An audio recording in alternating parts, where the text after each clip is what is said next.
Hey everyone, and welcome back. Today, we are diving into something really cool, a concept called basic English. And the whole idea is about stripping a language down to its bare bones to figure out what you really need to communicate. So let me just ask you this right off the bat. Think about it.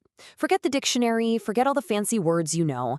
How many words do you actually need to get your point across? 1,000? 5,000?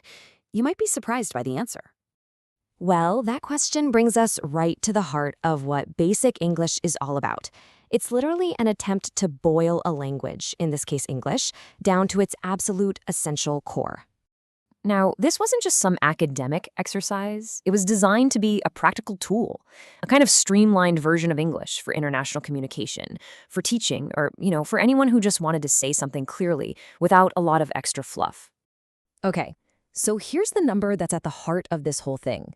The people behind Basic English argued that you could say pretty much anything you needed to say with just 850 words. That's it, 850. Kind of blows your mind, right? So, this special vocabulary is known as the Basic English 850 list, or just BE 850 for short. And to see just how powerful it is, we're not going to look at all 850 words. Nope, we're just going to focus on one. So yeah, let's do a little case study. Let's see how this whole system really works by putting a single word from that list under the microscope. All right, here's a tiny little snippet from the BE 850 list, all in alphabetical order. You've got berry, and then you've got bird. So what super important foundational word do you think fits right there in the middle? Go on, take a guess. And there it is. The word is between. Now, I know what you're thinking. It seems so simple, right? Maybe even a little boring. But the fact that it made it onto this incredibly exclusive list means it's considered one of the most vital words in the entire English language. And get this, it's not just on the BE 850 list. It's also one of the top 1,000 most common head words in English, the root words you find in a dictionary. So this little word, it does some serious heavy lifting. So what is it that makes it so important? Okay, let's really break this down. What does between actually mean? And why is its job so crucial for our language? I love this definition because it shows you the whole principle of basic English in action. It's so beautifully simple. If X is between Y and Z, then Y is on one side and Z is on the other. No complicated jargon, just pure, simple clarity. And hey, for you language nerds out there, the source even gives us the technical phonetic spellings. Pretty cool. But let's keep going. Because, a definition on a page is one thing. To really get a feel for a word's power, you have to see it out in the wild. You have to see it at work. So here's a fantastic example right from the source material.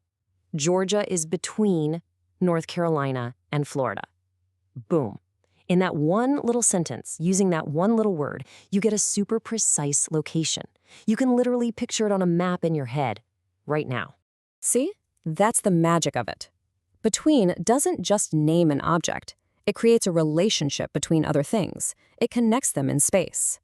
And this right here boils it all down to its most basic form. You have one thing, you have another thing, and between is the connection, the space, the relationship that links them. It's that simple and that powerful.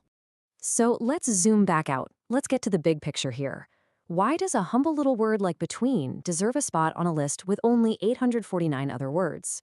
Well, it's because words like between, words we call prepositions, they're basically the glue that holds our language together. They're the things that connect all our other ideas and give our sentences structure and, meaning. Think about it. Without these foundational words, all we'd have is a jumbled list of things and actions. But with them, we can describe relationships, we can create structure, and we can build really complex thoughts from very simple pieces. And that is the whole secret of basic English. You don't need a million words if you have the right glue to stick your core ideas together. Which leaves me with one last question for you. If you were to pick just one word, one piece of that relational glue that you think is absolutely essential for communication, what would it be? Something to chew on. Thanks so much for watching.